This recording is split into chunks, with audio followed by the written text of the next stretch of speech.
Welcome to அஞ்சாமடி kitchen. இன்னைக்கு நம்ம சேனல்ல பைனாப்பிள் எசன்ஸ் வச்சு கேசரி செய்ய போறேன். எதுக்கு செய்ய போறேன்னா, இன்னைக்கு நம்ம சேனல்ல லட்சம் மெம்பர்ஸ் ஜாயின் பண்ணியிருக்காங்க. அவங்க எல்லாருக்கும் நன்றி.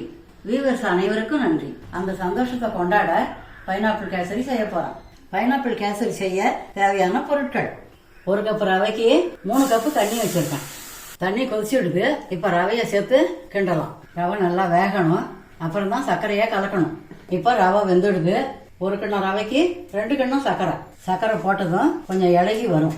இப்ப சர்க்கரை போட்டு அரைச்ச ஏலக்காய் பொடியை சேர்த்துக்கலாம். இப்ப மஞ்சள் கலர் பவுடர் கொஞ்சம் சேர்த்துக்கலாம். இப்ப கொஞ்சம் நெய் சேர்த்துக்கலாம். நெய் சேர்க்கும் போது தான் கேசரி கொஞ்சம் திக்கா ஆகி வரும். இப்ப நெய் போட்டு முந்திரி திராட்சை தாளிச்சுக்கலாம். இப்ப கேசரியில முந்திரி திராட்சையை சேர்த்துக்கலாம். இப்ப பைனாப்பிள் எசன்ஸ் 1/2 ஸ்பூன் ஊத்தலாம். சுவையான பைனாப்பிள் கேசரி ரெடி ஆயிடுது. நீங்களும் இது போல வீட்டுல செய்து பாருங்க.